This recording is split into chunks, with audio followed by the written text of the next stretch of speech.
Hello everyone, my name is Florence Siregar. My ID number is 2005058. I am an English literature student, and in this video I'll explain about language typology. But before that, let me explain what is language typology.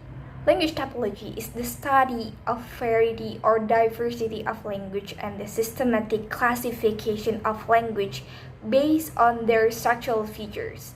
So it involves comparing and contrasting grammatical, phonological, and semantic features of language from different language.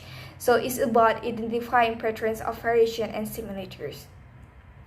Typological studies investigate the way in which language differ and the legalities that emerge from these differences.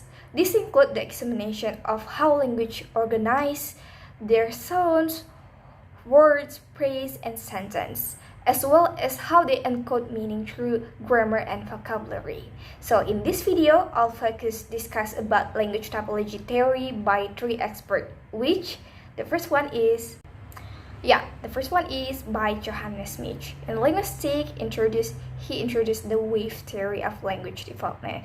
Why it said that wave theory? Because he said that linguistic innovation spread like waves, never stopping at exactly the same limit. One of the key features of Smith's language typology theory was he emphasized on sound change. He believed that language evolved through a process phonetic decay, in which sounds gradually change over time. This process is influenced by a variety of factors, including geography, culture, and contact and with other language. And the second one is by Wilhelm von Humboldt. There are essentially two main lines of thought in 19th century typology that can be distinguished. The first one is the Saclagians, who almost exclusively their work on morphology and sought to establish genetic relationship, and the other one is the theory is Wilhelm von Humboldt line, which emphasized linguistic diversity and grouped language into morphological synthetic types. So language typology was initiated as a linguistic discipline in the works of Wilhelm von Humboldt, who divided world's language into the following types. The first one is isolating language. Isolating language such as Chinese, in which words do not change. So language can also be classified by the way marked grammatical function. And in isolating language, such as Chinese, words are morphologically unanalyzable. So it cannot be analyzable because each linguistic unit that carries meaning word. And the second one is agglutinating language, such as Turkish, in which words contain a number of affixes, each of which has a single grammatical function, one in which the word forms can be segmented into morphs, each of which represents a single grammatical category. In such, a language word can consist of many morphemes. Turkish is a good example of an agglutinative language. In this language, the word ephemerit means in my houses and consists of the following morpheme ef, house, lur, plur, im, my, and the, in.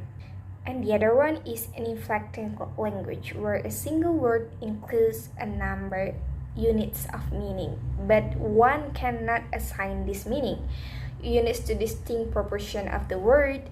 For example, Sanskrit, Classical Greek, and Latin. For example, the Latin suffix is represent the combination of categories singular and genitive in the word homonyms of the man, but one part of the suffix cannot be assigned to singular and another to a genitive, and is only one of many suffixes that in different classes of words represent the combination of singular and genitive.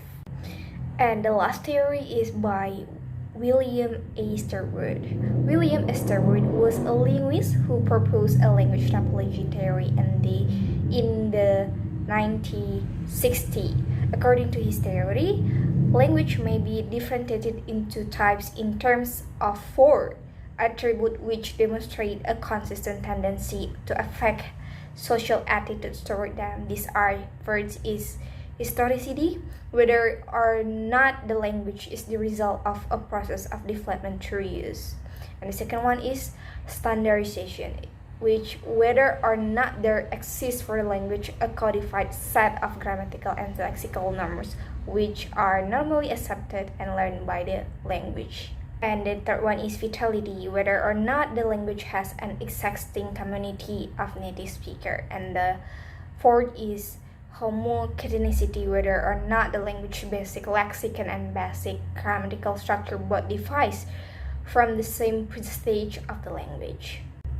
So as you can see in the slide, I put a table which William Sherwood differentiated language based on table, based on the attribute. So as you can see that their language type standard labeling as their classical, vernacular, clarification, artificial, and marginal. So language type standard is language is living language which has been standardized and which is regularly used a general high language. An example of the standard type language would be English, as it is spoken or written by most educated users of language. And language type, the next language type is classical. A classical language is a standard language of a former time which is no longer a living language but which is regularly used a high language. For example of classical language is Latin, Greek, Sanskrit, and Hebrew. And language, the other language type is vernacular language.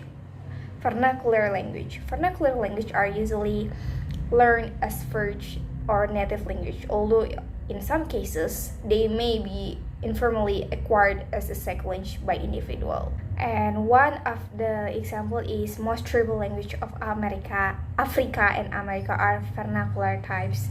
So also are many speech forms related to standard language but which though having no formalized grammar of their own.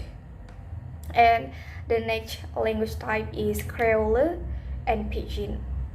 Creole and Pidgin language are both the result of the development of the secondary language for wider communication in certain kind of social and linguistic context situation where grammatical and lexical material from different sources become fused.